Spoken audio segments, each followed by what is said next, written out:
बेटा हर दुने दोस्ता मिसल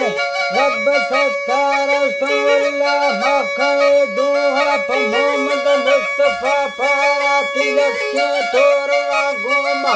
शुक्र लगाने इंसान वो थाका जोड़े तो धरती सवा दे माने आसमाना वो सविया को कुरासा है जी हर खाए लपाना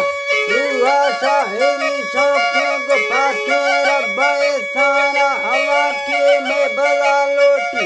यो बख्ता फला बारा में दोस्ता जिंगवे ब्रासा खुदा बड़े ताजाना खुदा बड़े ताजाना नानी सूरिया प्यार में भरा मर्दा से मारा राम रनी खारा कुलो फूले कुनाई जात बार खाना तिवासा शाहिरा बाज का जने शेरे पशादीना मसूर लीडरे भी शरफों में गोर शानिया क्या गारा सरा निकावा तू आबर कतानिया पवदो हिमरुगी तीदरा दागी दमाड़िया कुलती जी सरोजिया के बंगोड़े कुसोड़िया वतन्ना दे कुसो हो राजिया संगबी सबाजिया खुश बात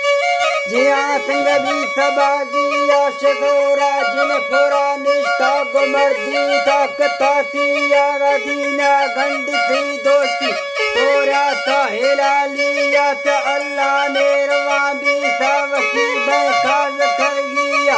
बस वो इज्जत दातिजा दौलत भी साबिया शेरो शेर ली दया शफा बेड़ा तरेसिया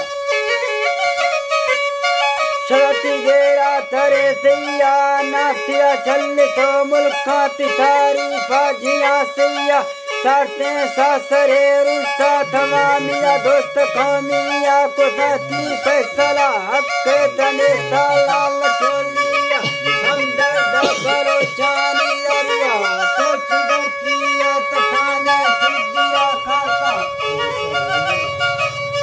कखाने सिद्धिया खासा रवा जारस्त मासिया करेला हर कसारा जीत खुल्ला मोहब्बत जिया केवल खातिका कुंदा बोले माँ खातिका कुंदा खासा जिंदिया सिया रखिया सबने निशाना पाखे रब्बिया जिया कजारी हपुरे निष्ठा सुबटा हर कजानिया शादी में मवाडी गाबलो के माहोमतिया बलो के माहोमतिया